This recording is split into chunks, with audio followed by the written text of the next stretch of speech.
Okay, let's talk about homework and projects.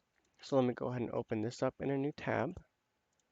And homework and projects, when I go to this module, you'll see it's every week of the school year here, or every week of the year actually. And if I expand this, well, nothing happens really. So let me go ahead and add a new subject.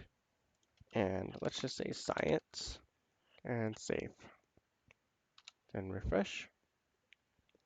So now every week here is going to have science there. You'll see science, no homework and projects, no homework or projects. Let me zoom in a bit more.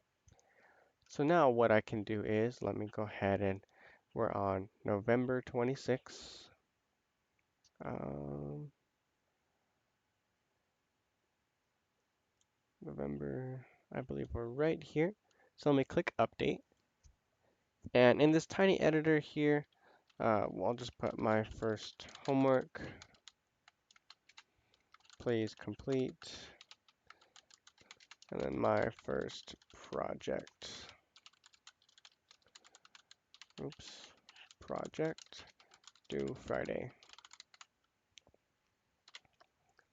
And then we'll save this. And now underneath week 4 of November, it says my first homework, please complete, my first project due Friday.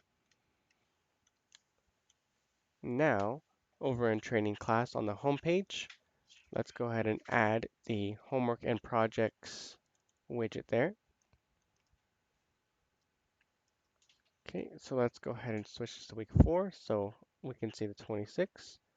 And now it says my first homework, please complete, my first project due Friday. So the homework and projects, it's very similar to the assignments module.